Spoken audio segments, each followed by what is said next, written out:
Though it left a rounded scar, your shell is enormous. Keshavadrita Kurma Sarira Jai Jagadisha Hare Jai Jagadisha Hare Jagadisha Hare. When our planet fell into the sea, as a bore you could support us. Like a spot upon the moon, the earth stayed on your crust. Deshavadrita Sukha Saruta Jai Jagadisha Hare Jai Jagadisha Hare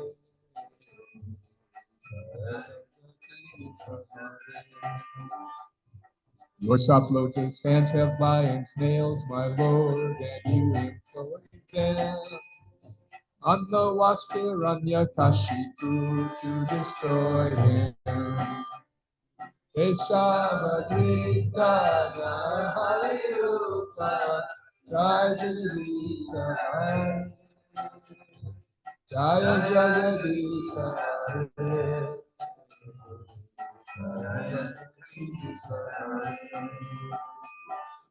As a little Brahmin, you took massive steps, deceiving Bali. Then you let the Ganga waters bless everybody. Deshavadrita Ramanarupa Jai Jagadisha Hare Jaya Jagadisha Hare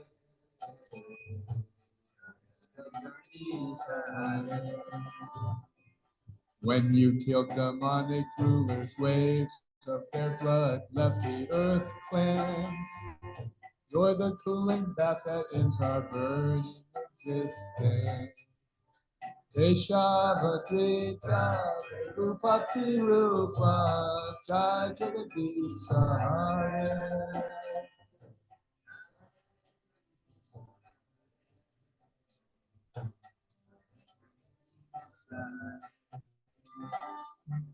In your fight with Ravana, his heads flew off in 10 directions, filling all the demigods with grateful affection. Keshavadrita Rama Salila Jai Jagadisha Hare Jai Jagadisha Hare Jai Jagadisha Hare.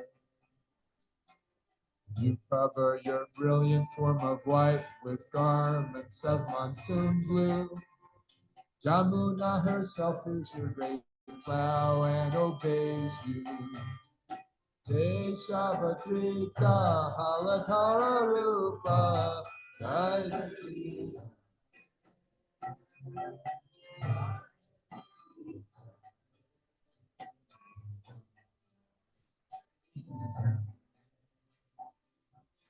Due to your compassion, you decried sacrifices from the Vedas, calling for the death of certain beasts in some cases.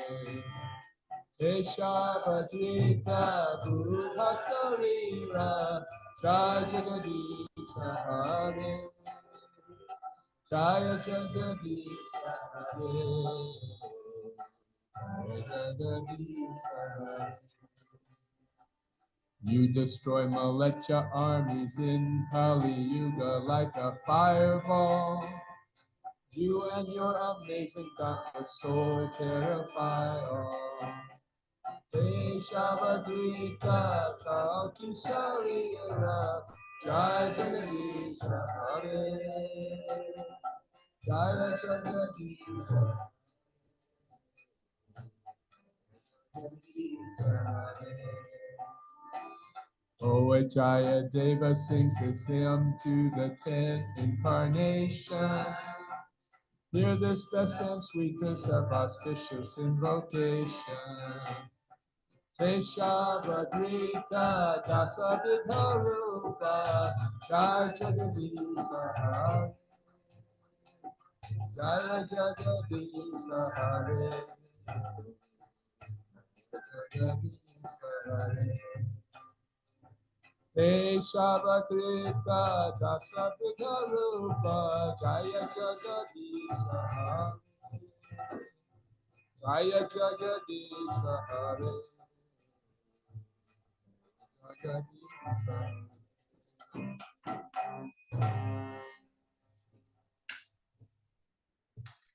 Dev Goswami ki jai.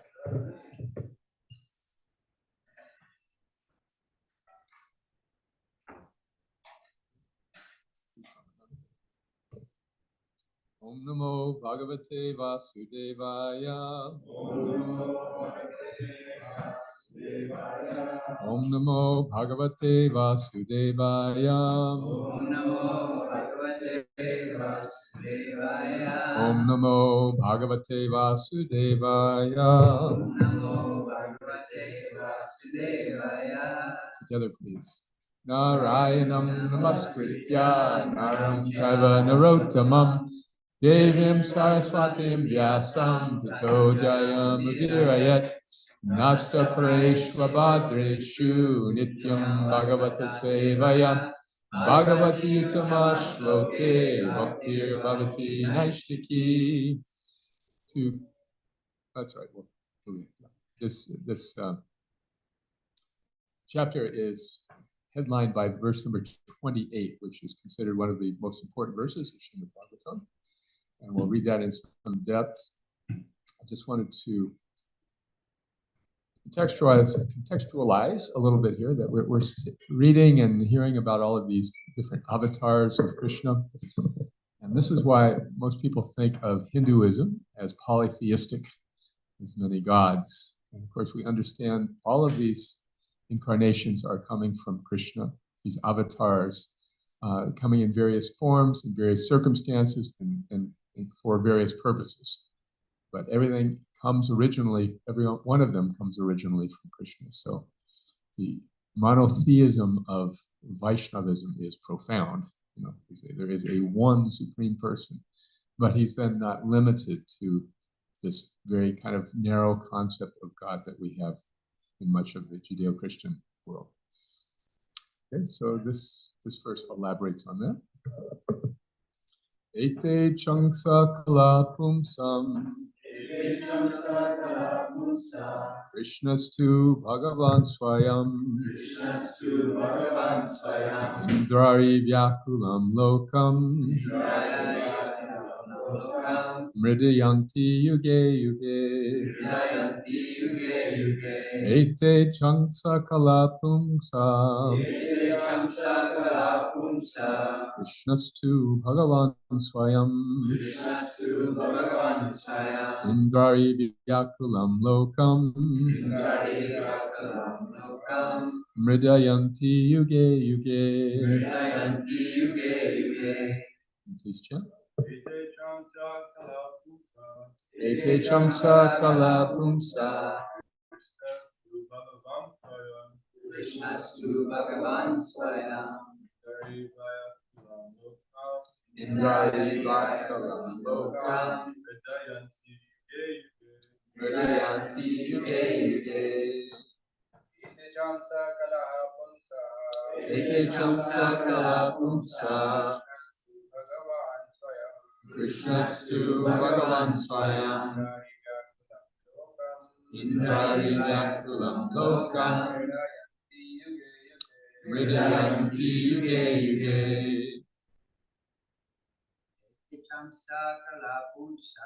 Ete Chamsa Kala Pumsa Krishnastu Bhagavan Swayam Krishnastu Bhagavan Swayam Indrari Vyakulam Lokam Mridayanti Yuge Yuge. Anyone else? Okay. Synonyms together, please. Ete, all these, Sha, and Angsa, plenary portions, Kala, portions of the plenary portion, Pumsa, of the Supreme, Krishna, Lord Krishna, to but Bhagavan, the personality of Godhead, Swayam in person, Indrari, the enemies of Indra, Vyakulam, disturbed, Lokam, all the planets, Hridayanti gives protection, Yuge Yuge in different ages. Translation and purport by Srila Prabhupada.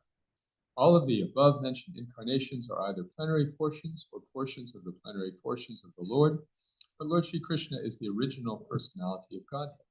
All of them appear on planets whenever there is a disturbance created by the atheists. The Lord incarnates to protect the theists. Would you like to read the purport? Anyone know how to read out there? There we go. In this particular stanza, Lord Shri Krishna, the personality of Godhead, is distinguished from other incarnations. He is counted amongst the avatars, incarnations, because out of his causeless mercy, the Lord descends from his transcendental abode. Avatara means one who descends. All the incarnations of the Lord, including the Lord himself, descend to the different planets of the material world, as also in different species of life to fulfill different missions. Sometimes he comes himself, and sometimes his different plenary portions or parts of the plenary portions, or his differentiated portions, directly or indirectly empowered by him, descend to this material world to execute certain specific functions. Originally, the Lord is full of all opulences, all prowess, all fame, all beauty, all knowledge, and all renunciation. When they are partly manifested through the plenary portions or parts of the plenary portions, it should be noted that different manifestations of his different powers are required for those particular functions. When in the room, small electric bulbs are displayed, it does not mean that the electric powerhouse is limited by the small bulbs. The same powerhouse can supply power to operate large-scale industrial dynamos with greater volts. Similarly, the incarnations of the Lord display limited powers because so much power is needed at that particular time. So this is a lengthy purport. Nate, could you skip the next paragraph, which more or less goes through details of some of these avatars? And who'd like to take up from there?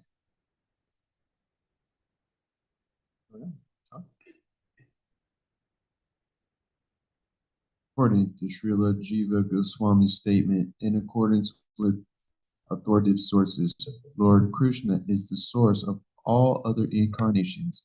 It is not that Lord Krishna has any source of incarnation. All the symptoms of the supreme truth in full are present in the person of Lord Sri Krishna, and in the Bhagavad Gita, the Lord emphatically declares that there is no truth greater than or equal to himself. In this stanza, the word Savaram is particularly mentioned to confirm that Lord Krishna has no other source than himself. Although in other places, the incarnations as described as Bhagavan because of their specific function, nowhere are they declared to be the Supreme Personality. In this stanza, the word Svayam signifies the supremacy as the Suman Bunam. Ultimate. Just a quick word on this. There are many Puranas and other parts of the Vedic literature that glorify particular avatars. The important point from this paragraph is that none of them, in any case, say, well, so Shiva is the supreme. They extol their virtues and their powers, but nowhere do they say, this is the absolute, the ultimate. There are devotees of all such avatars, Ganesh, Shiva, and so many others, who may understand their deity in that way. However, only in relation to Krishna do we find this description, that he is the supreme personality of Godhead. We remember from the Bhagavad Gita that Krishna is teaching Arjuna the whole picture of spiritual life, and then he says, there is no truth beyond myself. There's no truth beyond myself. So that could be seen as a very prideful statement, lacking any humility. Krishna wakes up in the morning and he meditates on himself. So he has to, because there's nothing else to meditate on. Prabhupada says that doesn't mean we should wake up and meditate on ourselves. We should also wake up and meditate on Krishna. The whole concept of God is there is nobody greater than, equal to, or superior to in any way. And the idea that God is formless is immediately self-defeating, because then he is less of something. He is without something that some other creation has.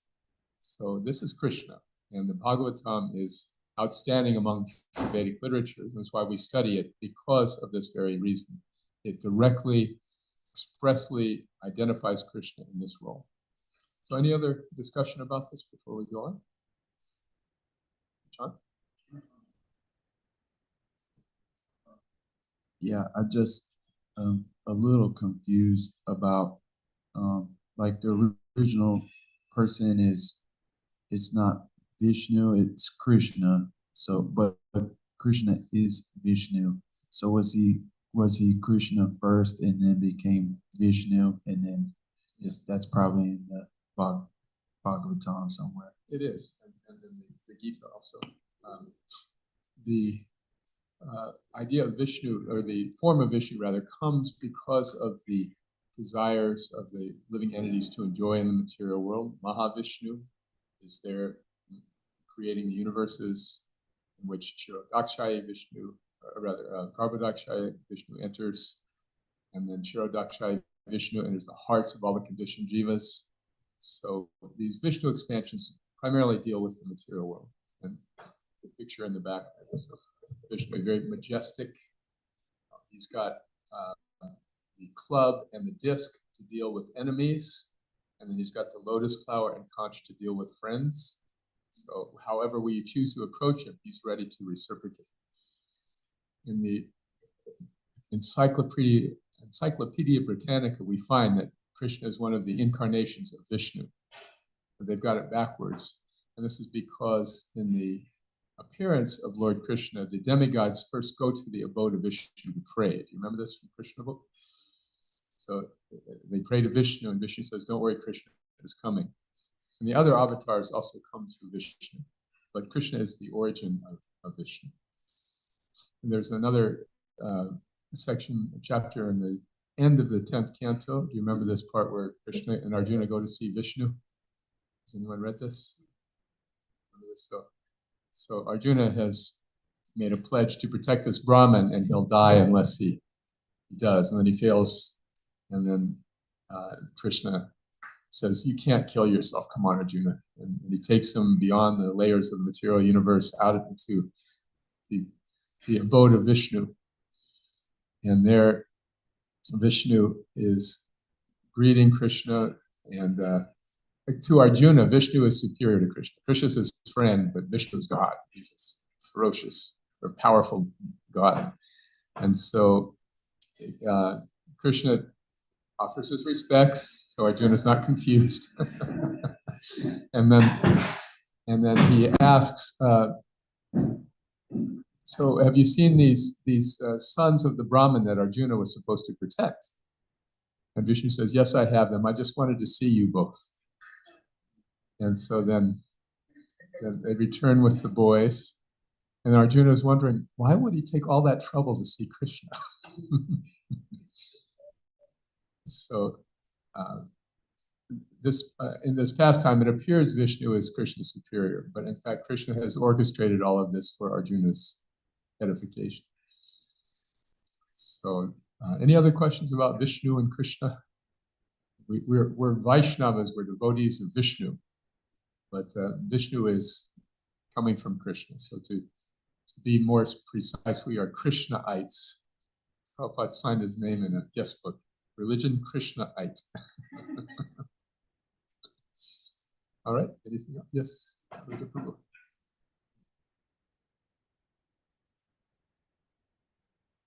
When you mentioned how Krishna meditates on himself, sometimes we find Krishna meditating on his devotees also. That actually kind of solidifies his supremacy, that in a personal way he is not intoxicated by power, but rather by other things that are on a scale of rasa, they're much deeper and sweeter. Yes, not interested in lording it over everybody. Yes, he wants to be lorded over sometimes also. Mother Yashoda was frightening him. And he likes that. And she was tying him up. He liked that too. He's having a good time. It's interesting how her service to Krishna was to prepare his meals, to boil the milk. And while she's doing that, Krishna comes in to be nursed. Baby Krishna. Baby Krishna, yes. So he comes in and she's nursing, and she remembers the milk is boiling. So she puts down Krishna because she doesn't want anything to interrupt her service to Krishna. Even Krishna can't interrupt her service. That's how devoted these great devotees are, and how they fail to see Krishna with any sense of awe and reverence and majesty. So Krishna reserves that kind of position for his most intimate and most committed devotees. They have a position of authority over him. Nanda Maharaj and Yashoda are worried about Krishna's character development. At a young age, he's already a murderer, a thief. So very concerned, how is my son turning out? Okay, anything else on this? Okay, let's go on to this next paragraph. Anyone would like to read? Jackson? Oh. Okay.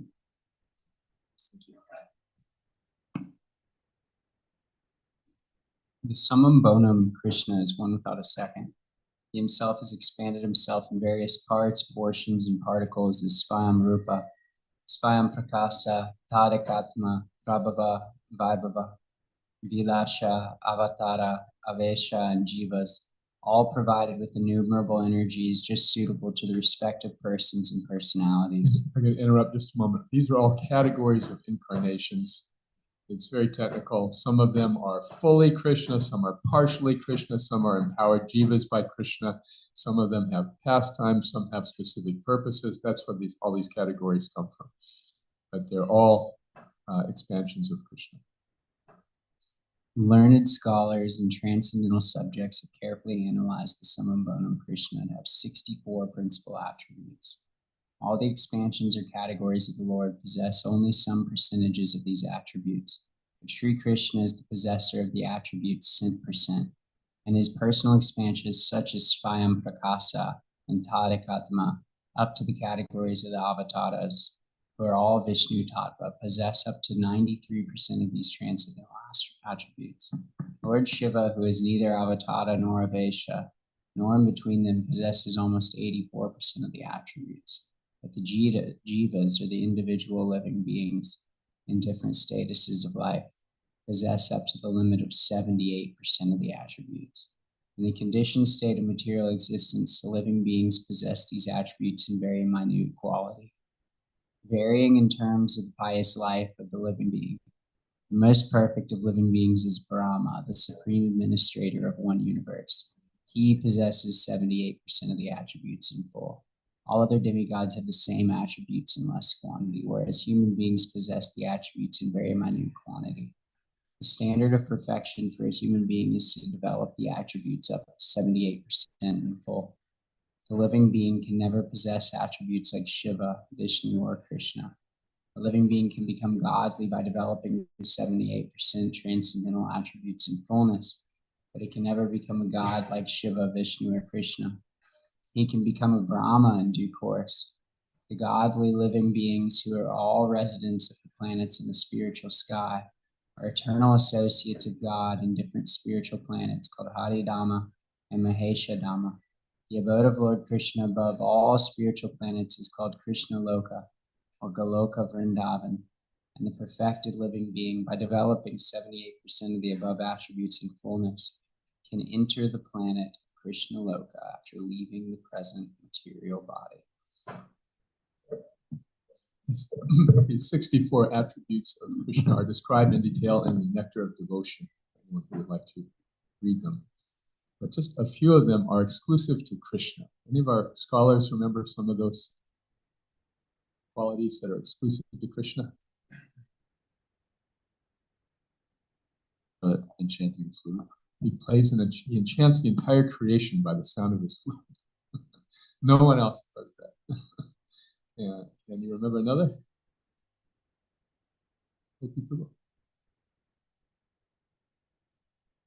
Specific associates in Rama.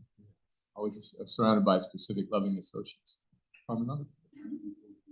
He's unequally beautiful, yes. Oh, he wears a peacock feather in his hat. Is that it? Not sure. If that's one of the 5 that are listed, and it definitely does. And you don't see anyone else with a peacock feather. So yeah, this is these are some of the qualities that are distinct and unique to Krishna. This is the point. I remember many years ago we had a gentleman from the LDS church here on campus, the elder, the leader of the Mormon group, and we'd like to invite those leaders of other student houses to come and address the students here at Krishna House. I'd like to do that in April, whenever there's a chance.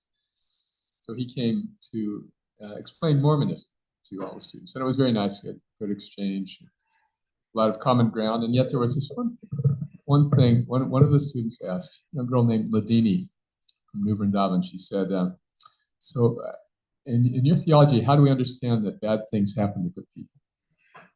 And she kind of pressed him on the point because they don't have a real sense of karma, as we understand from the Bhagavad Gita and the Vedas. That we experience difficulty in our material life because of past things we have done that were inappropriate, and the reactions are coming back to us. So it's a life of responsibility. This is the beautiful theology of Vaishnavism. It's not God's fault. I'm responsible. So not having this, he kind of danced around the question for a little while, and then she kept pressing, and finally he said, "Well, we just understand that that God may be new at his job." New at his job. And she said like that, "New at his job."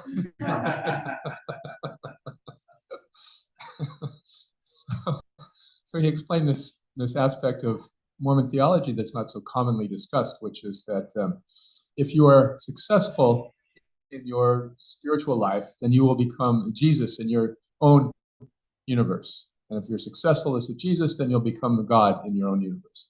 So it's really polytheistic. It's sort of like almost like demigod worship in our parlance. Like you become like Brahma, essentially, in your own domain. So he's new in our particular case, he might be a little new at his job and he might have screwed up. But we're compassionate and we forgive. To err is divine and to forgive is humane.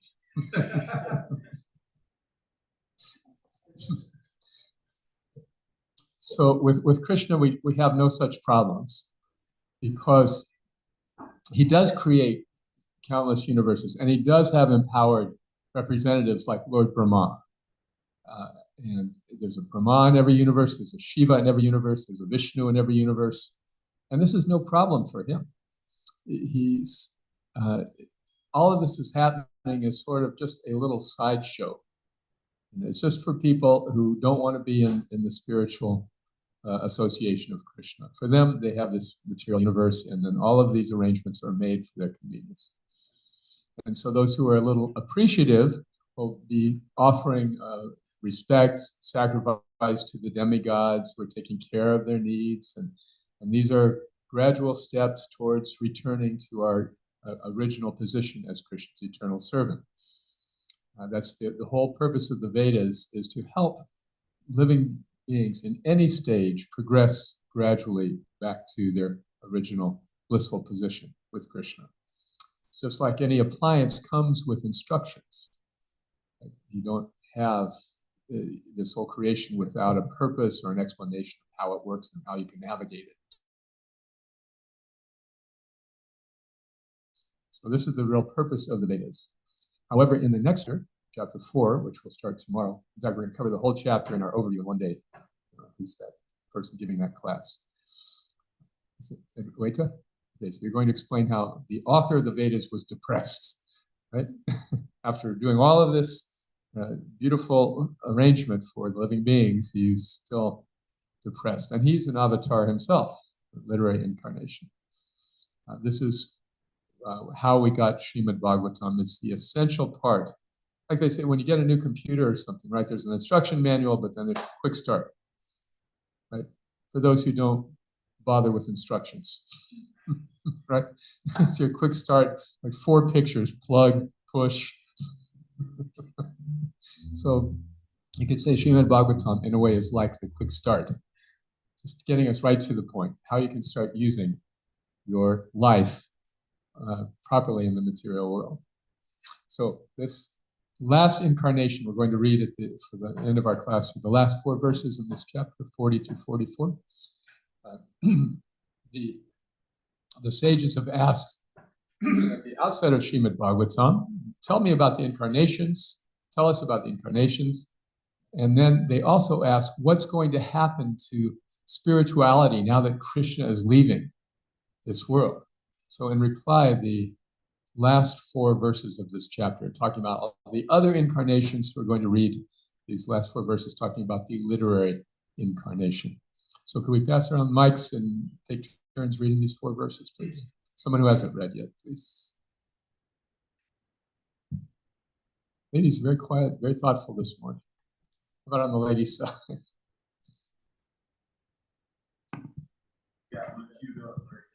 Okay. Text 40. This Srimad Bhagavatam is the literary incarnation of God, and it is compiled by Srila Vyasadeva, the incarnation of God. It is meant for the ultimate good of all people, and it is all successful, all blissful, and all perfect. Okay, so this is why we study Srimad Bhagavatam every morning, because of all the books, this is the most foundational in setting up the spiritual life. The Gita is the essential philosophical instruction, but the Bhagavatam brings out the devotional attachment to Krishna. Okay, next.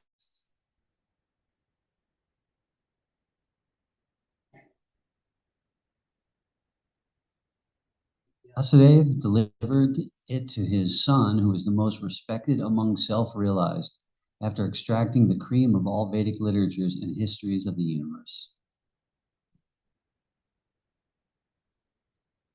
Sukadeva Goswami, the son of Vyasadeva, in his turn delivered the Bhagavatam to the great Emperor Parikshit, who sat surrounded by sages on the bank of the Ganges, awaiting death without taking food or drink. This Bhagavat Purana is as brilliant as the sun, and it has arisen just after the departure of Lord Krishna to his own abode, accompanied by religion, knowledge, etc. Persons who have lost their vision due to the dense darkness of ignorance in this age of Kali shall get light from this Purana. One more. O learned Brahmanas, when Sukadeva Goswami recited Bhagavatam there in the presence of Emperor Parikshit, I heard him with rapt attention, and thus by his mercy I learned the Bhagavatam from that great and powerful sage.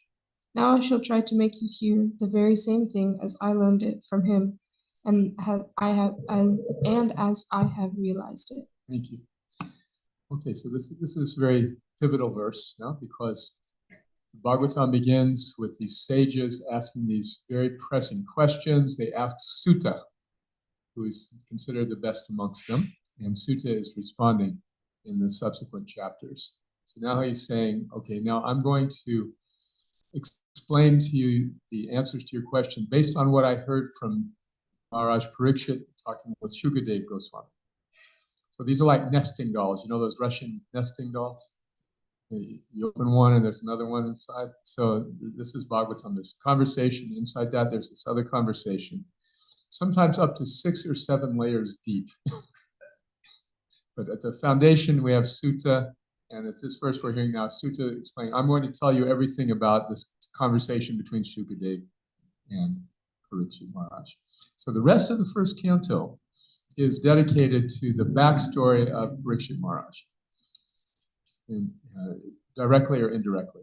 The next 3 chapters explain how the Bhagavatam was written, why Vyasadeva wrote it, and his own realization and inspiration. But after that, then the rest of the 19 chapters are all about the backstory of Maharaj Parikshit.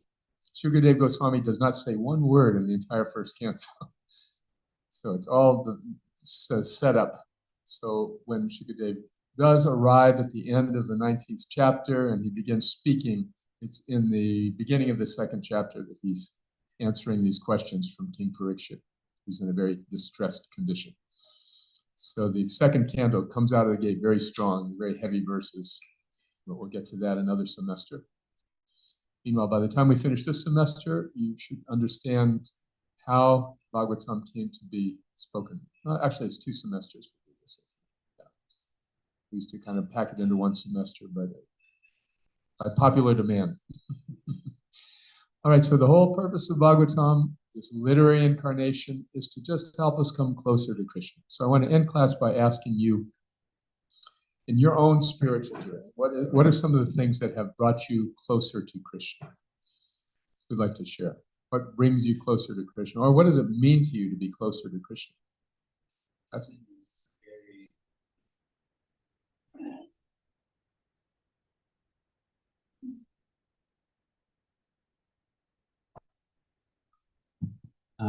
Something really simple and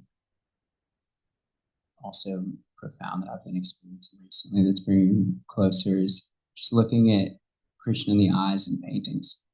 Just simply seeing, like here with Nasima Dev, like looking at the eyes of the paintings, looking at the forms, and just seeing these different moods of Krishna. I've been sitting a lot with Shiv Damodar upstairs in the hallway, and it's just, I wake up every morning and go to sleep, pass by it, and it's just wonderful to stop and look at Krishna pulling butter out of a jar and with his pink feet and whatnot. It's just beautiful.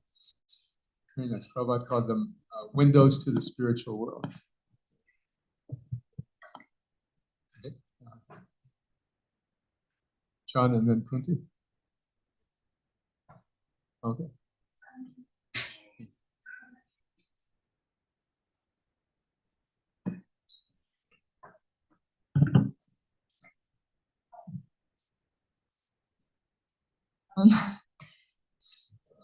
I grew up with Granitai in my home, and whenever I would have any issue, even something super like superficial, I remember when I was really young, maybe like 10, I forgot my backpack at the school, and then I prayed to Krishna, please, please, please, I wish the backpack is still gonna be there. I went back to get it and I found it. It was a very superficial thing, but even in really heavy situations, I just found that whenever I pray, like there's an answer that comes back, and that's brought me so much more closer to him. Very nice. Thank you. So the Bhagavatam is filled with beautiful prayers, also notable prayers. That's the big content. Radhika Raman Prabhu, this devotee scholar, gave this nice class that we tend to kind of like breeze over the prayers. But he analyzed and evaluated them, the prayers of need, prayers of appreciation. In fact, that he showed that generally the sequence of prayer is we start with appreciation. Krishna, you're so wonderful. And statement of prayer purpose, I want to serve you. And then a statement of need. And by the way, I left my backpack. Didn't that happen to you in Vrindavan also? Oh. A lot of prayers. Okay, great. So, other, okay, yes, John, please. Sharing Krishna with others. How does that affect you? I gotta give it a way to keep it because I was definitely focused a lot on like trying to, fill my battery up, fill my own tank up, and then I got to the point. I would say specifically it happened. The first time really was with dancing, and like I really want to express, myself to the Lord in the kirtans, through the dancing. And then when we were doing the Ratha Yatras, I realized what's actually most important is engaging new people into the dancing. And then when I started doing that, I just got so much more out of it than me like focusing on my own practice. Is you got to pull them into the void. I mean, the circle. You know.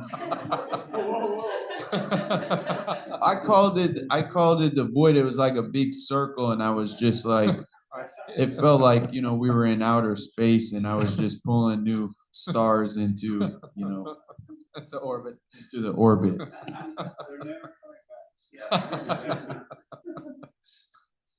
Thank you very much, Stephen.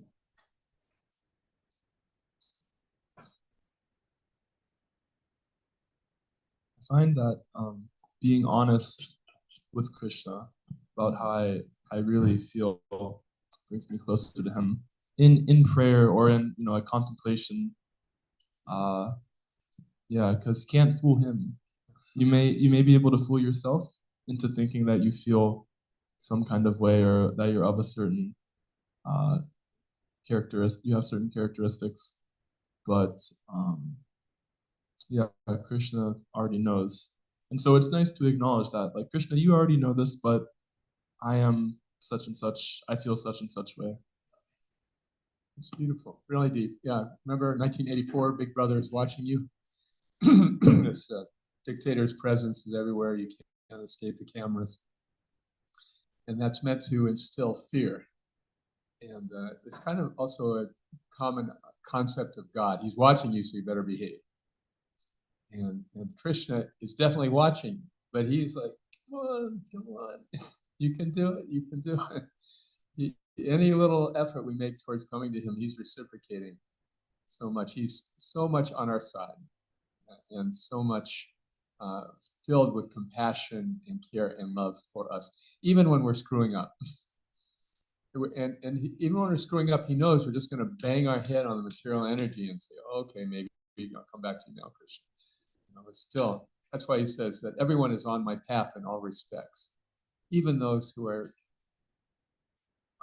overtly atheistic. They're on the path because eventually they're going to get tired of the suffering. So I like what you said, Krishna. We may try to fool ourselves, but we can't fool Krishna. And the realization is, I'm coming closer to Krishna because I realize I don't have to try to fool Krishna. Yeah, that's such a big step. Like my godbrother Rabindra Swarup said, you move into the temple and you become a pure devotee. And if you stay long enough, you become a human being. So that's part of that realization. Okay, I don't have to hide from Krishna. I don't have to be somebody other than who I am for Krishna. Krishna accepts me like I am with all my warts and faults. And so then I can just relax and do my best to serve Krishna in every situation. Thank you very much. Yes, Adisham. For me, I would say senior devotees. Their life, obviously their example, and their taste, their instructions. On some days we may not feel the taste, but we can meditate on our Guru Maharaj or other senior devotees who left that mood, left that taste like breadcrumbs. So that gives me strength. That's very nice. I was reflecting on that in relation to Narottam Das Thakur. He had heard so much and aspired so much for the association of Lord Chaitanya and the six Goswamis, and then he was not able to get all. And then he lost some of his contemporaries, like Srinivasacharya and Ramchandra Chakravarti. Kaviraj, sorry, Ramchandra Kaviraj. So all these losses actually, in the end, prompted him to say, I just want to go back into the Padmavati River and dissolve. But the experience that devotees have in this Sangha, in ISKCON, is that we were very fortunate to get Prabhupada's personal darshan in our youth. And it was quite a dichotomy between this elderly 70, 80-year-old pure devotee and we newcomers. And when he left this world in 1977, ISKCON was about 11 years old, and the very senior devotees had been 10 years in the movement, the very senior. They were maybe in their early 30s. If you were over 30, you were like a grand old man in this guy. And these were the leaders to whom Prabhupada trusted the movement. People who I would have hesitation about loaning my car keys to today. but that was all he had, and that was. So we made so many mistakes, and those reverberations of them are still being felt. But the point is that we had that great opportunity to see Srila Prabhupada. I was not an intimate disciple of Prabhupada's by any means, but I got to see him maybe 50 times, giving classes and some morning walks and some darshans. And it was wonderful. It was amazing. It was like, as a Christian, it was like, I'm with Jesus now. I could not begin to appreciate it. I could not wrap my head around it in any way, shape, or form. It was all shantarasa, just all in reverence. Once when I was introduced to him, I felt like this melt. He looked at me, and I felt like he's just like looking right through me.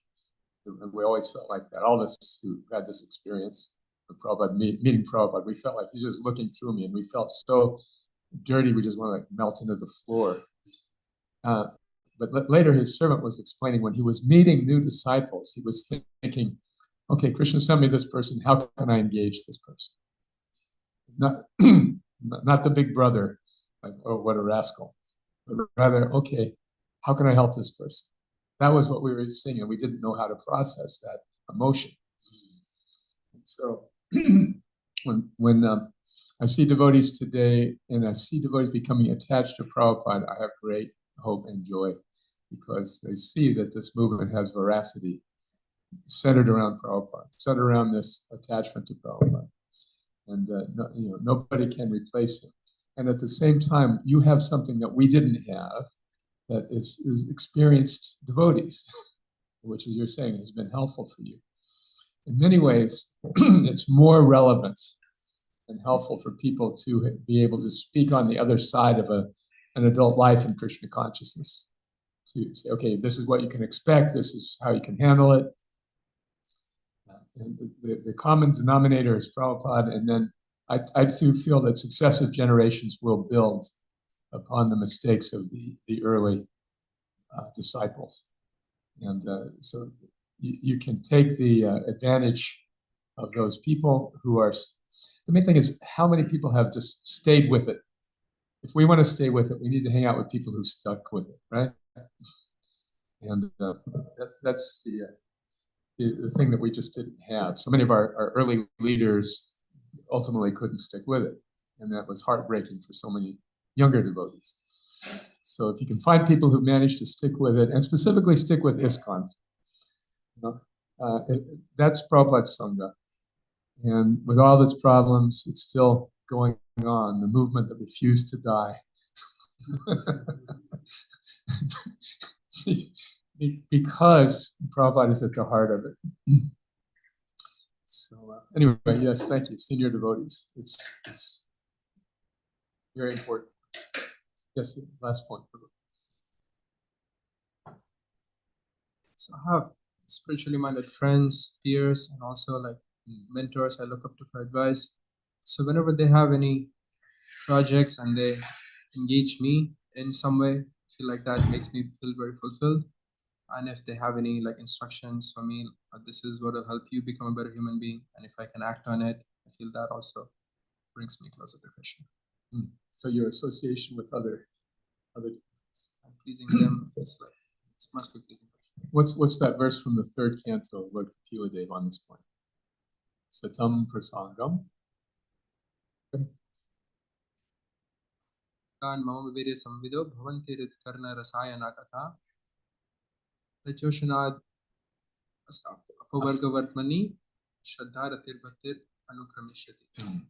From the association of sadhus, the sat, the saintly devotees, comes Shraddha, faith, Ratir, haste, and bhakti, devotion.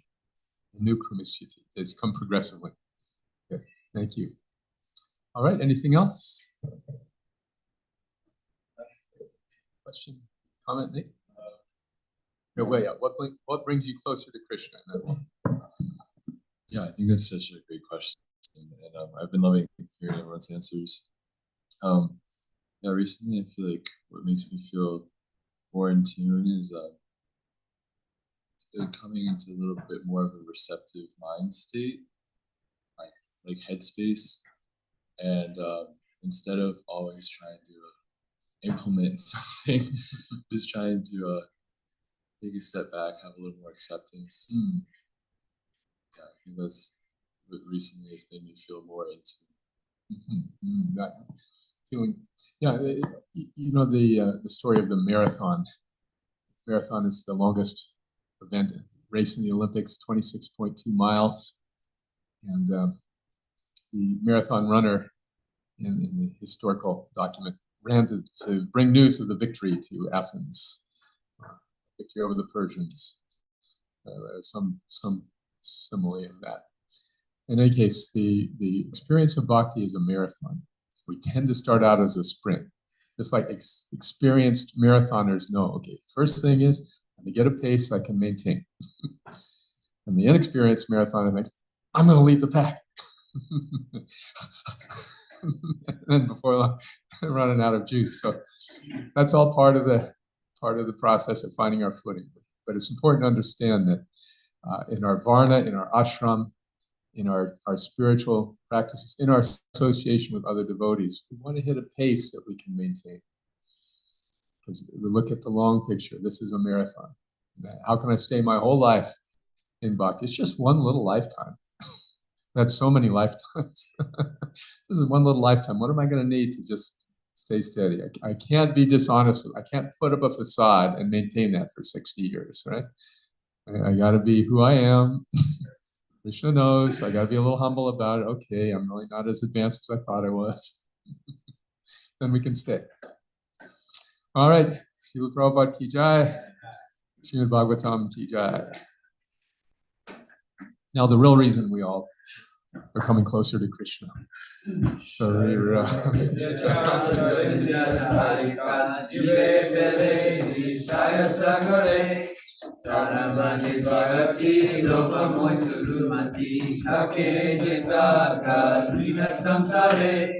Krishna Bharadoya Moy Kone Pari Jiva Jai Swa Prasada Nadilo Bhak Seyana Mutto Kau Radha Krishna Guna Kau Krime Takro Chaitanya Nikai Janimai Janikai Srila Prabhupada Jai Gora Nandे Hari Hari Bo Hare Krishna Krishna Krishna Hare Hare Hare Ram, Ram Ram, Hare Hare. Bhagavan ki jai.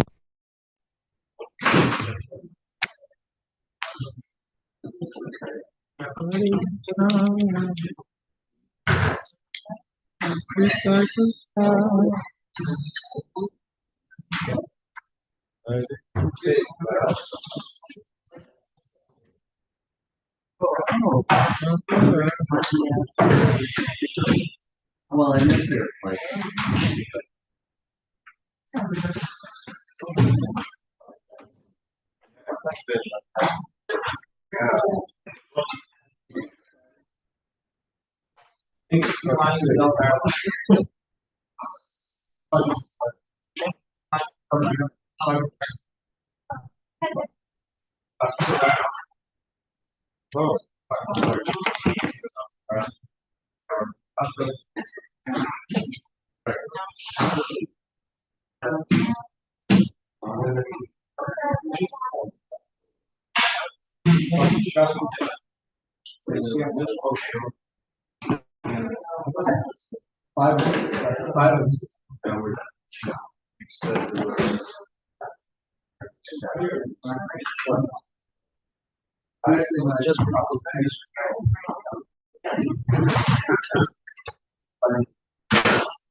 Really?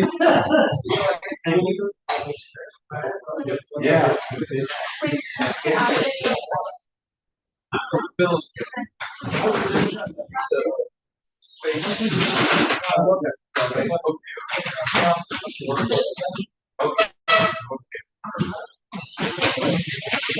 Do it.